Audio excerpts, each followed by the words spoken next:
بسم اللہ الرحمن الرحیم۔ فصل، یہ فصل ہے الحمل فی اصطلاحہم، حمل منطقیوں کی اصطلاح میں اتحاد المتغایرین،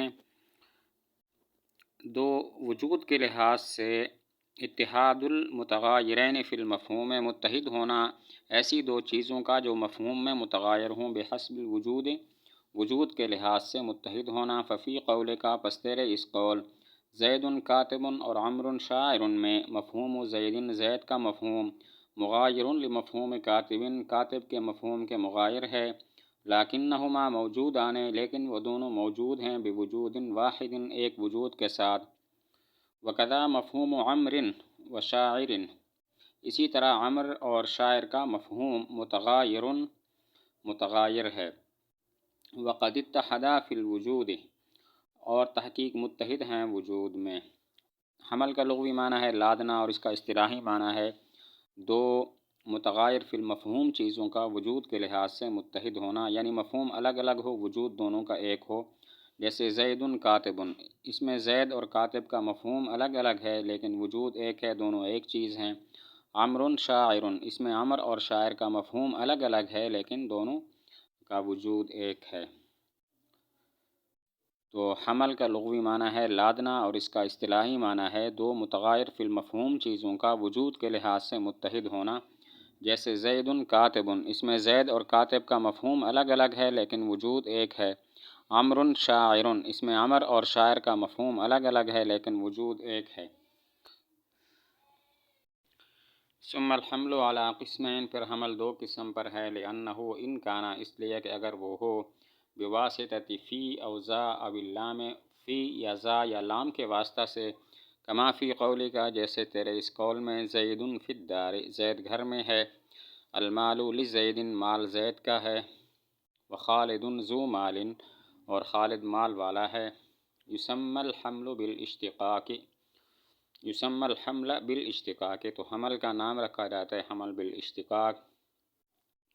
وَإِن لَمْ يَكُنْ كَذَلِكَ، اور اگر ایسے نہ ہو، بل يُحْمَلُ شَيْءٌ عَلَى شَيْءٍ، بلکہ محمول ہو ایک شے دوسری شے پر، بلا واسطۃ هذه الوسائط، ان واسطوں کے واسطے کے بغیر، يقال له، تو اس کو کہا جاتا ہے الحمل بالمواتات، حمل مواتات۔ نحو عمر طبیب، جیسے عمر طبیب ہے، وبکر فصیح، اور بکر فصیح ہے۔ حمل کی دو قسمیں، حمل اشتقاق اور حمل مواتات۔ حمل اشتقاق وہ حمل ہے کہ ایک شے دوسری شے پر محمول ہو، فی، ذو یا لام کے واسطہ سے۔ فی کے واسطہ سے جیسے زید فی الدار، لام کے واسطہ سے جیسے المال لزید، اور ذو کے واسطہ سے جیسے خالد ذو مال۔ اور حمل مواتات کہتے ہیں ایک شے دوسری شے پر محمول ہو بغیر واسطہ کے، جیسے عمر طبیب اور بکر فصیح۔ حمل کی دو قسمیں ہیں، حمل اشتقاق، حمل مواتات۔ حمل اشتقاق کہتے ہیں ایک شے دوسری شے پر محمول ہو، فی، لام یا ذو کے واسطہ سے۔ فی کی مثال زید فی الدار، لام کی مثال المال لزید، اور ذو کی مثال خالد ذو مال۔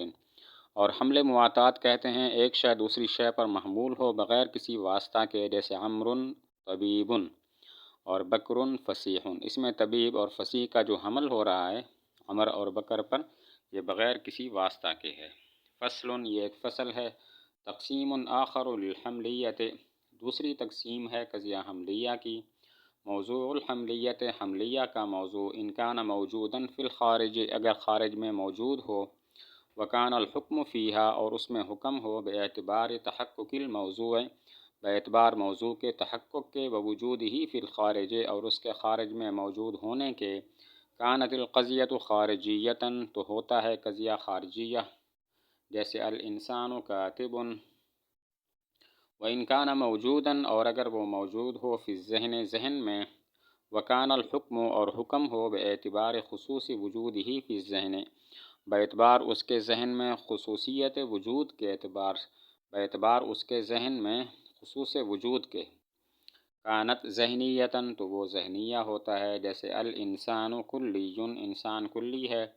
وَإِنْ كَانَ الْحُكْمُ، اور اگر حکم ہو، باعتبار تقررہ فی الواقع، باعتبار واقع میں اس کے ثابت ہونے کے، مع عزل النظر، قطع نظر کرتے ہوئے، عن خصوصیت طرف الخارج او الذہن، خارج یا ذہن کی طرف کی خصوصیت سے۔ سمیت القضیۃ حقیقیتاً، تو نام رکھا جاتا ہے قضیہ کا حقیقیہ، جیسے الاربعۃ زوج، 4 جفت ہے، والستۃ ضعف الثلاثۃ، اور 6 3 کا دگنا ہے۔ قضیہ حملیہ کی ایک اور تقسیم کی 3 قسمیں ہیں: قضیہ خارجیہ، قضیہ ذہنیہ اور قضیہ حقیقیہ۔ قضیہ خارجیہ وہ قضیہ ہے جس میں موضوع خارج میں موجود ہو اور اس پر حکم باعتبار وجود خارجی کے ہو، جیسے الانسان کاتب۔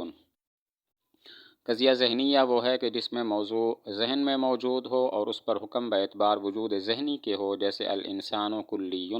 اس میں کلی ہونے کا انسان پر حکم باعتبار وجود ذہنی کے ہے۔